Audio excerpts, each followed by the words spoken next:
The Colosseum, aka Khalo, one of the most fascinating and historical places on Simpcraft. But how did it build up its reputation on one of the most famous locations on the server? Is the location famous simply because it's where the bedrock was featured and placed in the Mr. Beast video? Or is there more to it and that is just the tip of the iceberg? Well, today we will go over the history of Khalo.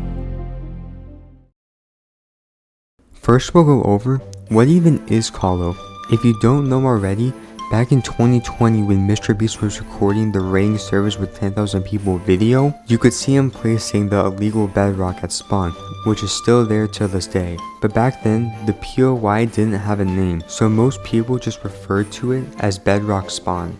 But shortly after the server's first dupe, a group on the server named The Balance decided they wanted to do a spawn project, but was thinking about what they wanted it to be. Since the group had so much resources because of the dupe, they could build anything they wanted, so they landed on a giant Colosseum at spawn, right where the illegal bedrock was. Some of the members of the group, Mighty Hulk and Iron Spider, would make a schematic for the build, and sometime in 2020, the project would start. But it was quite a big project because at the time, Over the Bedrock was one of the biggest lava casts on the server. So the group asked around the community to help with the project, and shortly after, they had a list of all the people helping. And after a few days of work, the project was finished. But it wouldn't last long, as just under a week, it would get griefed. But the builders would just keep repairing it, over and over and over again for about 2 years while still having the same design from the original build.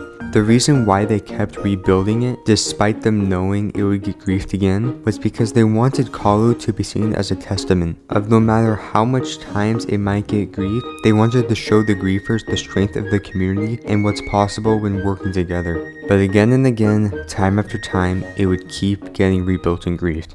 But on January 14th, 2022, Khalo would be rebuilt yet another time, but this time, the grief would be a lot different. After Khalo was rebuilt yet again, an anonymous player would log into Simpcraft and dedicated his life to making sure this would be the last of Khalo, and his name was Deku. A name that's still brought up till this day. But what exactly did he do? Well, over the next few weeks, this would be the era I like to call the Great Khalo War. It first started with your occasional lava cast, which was easy to get rid of as all it took was a few stacks of TNT to blow it up. But it would just get repaired many times, so Deku knew he had to go bigger. So he would start bringing PvP gear to try to fight some of us off, and it was working pretty well for him, considering he was way outnumbered. But there was one question that would cause a lot of drama, and that was, where is he getting all this stuff? Deku was a player that has never been seen before and just joined the server, and somehow it seemed like he had infinite gear. Something was off and the player base noticed this wasn't just a new player, so assumptions were made and the drama started. But Deku didn't stop. He went from lava casting to withering, and eventually he had enough.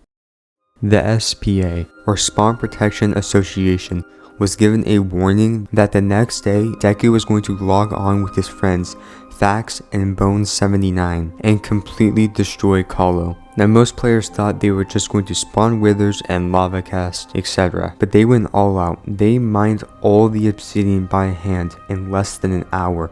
The players just kind of accepted what happened and Khalo was left alone for a while. But the question remained, who were these players? Well, they would later reveal themselves that the accounts were just alt accounts, and the players behind it was JXFits, Dylanskin, and Ilmars. But a lot of players already had a feeling that it was them, and didn't come out as such of a surprise. Khalo would be left alone until FitMC made his video about joining Simpcraft, and the same group responsible for making the first Khalo design wanted to rebuild the Colosseum again, but this time they wanted to honor Fit by sparking a new era for the server. A design was made after just a few days of work and was built on the server in less than a day. The build was FitMC holding up the Colosseum, with islands and ruins around them, which is the latest design of Khalo, which still stands there till this day. It's crazy that a group that just wanted to build a structure at spawn almost 3 years ago would be one of the most historical places on the server. And that is the wild history of Khalo. Thank you for watching, and if you enjoy my content, make sure to subscribe and join my Discord server so you never miss another upload. And that's it. Have a great rest of your day.